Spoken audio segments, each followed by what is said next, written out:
So ఈరోజు topic అయితే ప్రతి జిమ్లో ట్రైనర్స్ ఫేస్ చేసే ఒక చిన్న ప్రాబ్లం గురించి అయితే మాట్లాడుకుందాం. సో ఎప్పుడైతే బిగినర్స్ జిమ్లోకి వస్తారో సో వాళ్ళకి మేము ట్రైనర్స్ వాళ్ళకి వర్కౌట్ చేపిస్తారు కదా. సో వాళ్ళు వర్కౌట్ చేస్తున్నప్పుడు అంత కరెక్ట్గా చేయరు. సో చేస్తుంటారు. ఈ పక్క వాళ్ళు ఉంటారు చూసినావా, వీళ్ళు వచ్చి ఏం చేస్తారంటే సో ఇలా కాదు ఇలా చేయాలని కొంతమంది చెప్తారు. సో కొంతమంది అయితే ట్రైనర్స్ దగ్గరికి వచ్చి సార్ మీరు ఫామ్ తప్పు చేస్తున్నా పట్టించుకుంటలేరు అని అంటారు. సో కొంతమంది అయితే ఇంకా ఇంటెలిజెంట్స్ ఉంటారు అనమాట, ఎక్కడెక్కడ నుంచి చదివి అవి చేసి ఉంటారు.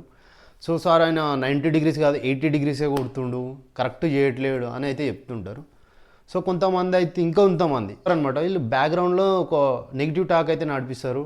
ట్రైనర్ పట్టించుకోడు, తప్పు చేస్తున్నా అంత పట్టించుకోరు అని అయితే అంటుంటారు. సో వాళ్ళ కోసమే ఈ వీడియో చేస్తున్నా.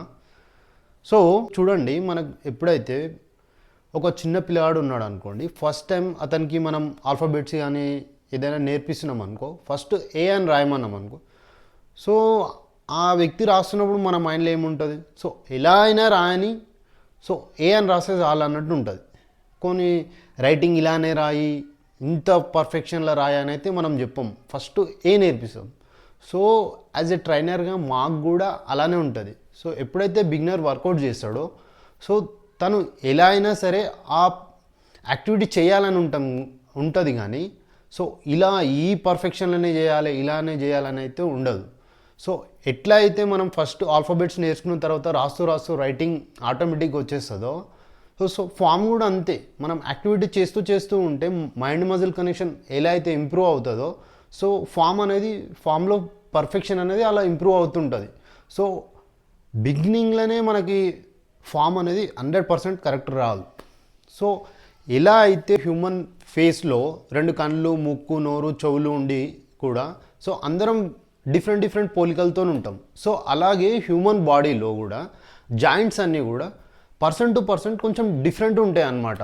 జాయింట్ అలైన్మెంట్ కానీ వాటి గ్రోత్ కానీ సో వాటి రేంజ్ ఆఫ్ మోషన్ కూడా పర్సన్ టు పర్సన్ ఒక 10 to 15% వేరేలా ఉంటుండొచ్చు. సో అదేవిధంగా మనం వర్కౌట్ ఫామ్ చేస్తున్నప్పుడు పర్సన్ టు పర్సన్ 10 to 15% డిఫరెంట్గా ఉండొచ్చు వర్కౌట్ పర్ఫామ్ చేస్తున్నప్పుడు. కానీ సో ఈ పర్సన్ లాగానే మనం కూడా పర్ఫామ్ చేయాలి, ఇదే విధంగా పర్ఫార్మెన్స్ చేయాలని అయితే ఉండదు. So knee joint range of మోషన్ని ఎంత అలౌ చేస్తుందో అంతే చేస్తూ మనం మజిల్స్ని అయితే ట్రైన్ చేయాల్సి ఉంటుంది.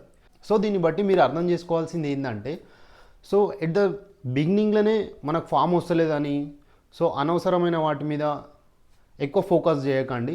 సో మీ ట్రైనర్ ఏం చెప్తాడో అదే చేయండి. ఐ హోప్ మీకు అర్థమైంది అనుకుంటా. నెక్స్ట్ వీడియోలో కలుద్దాం. అంతవరకు బాయ్.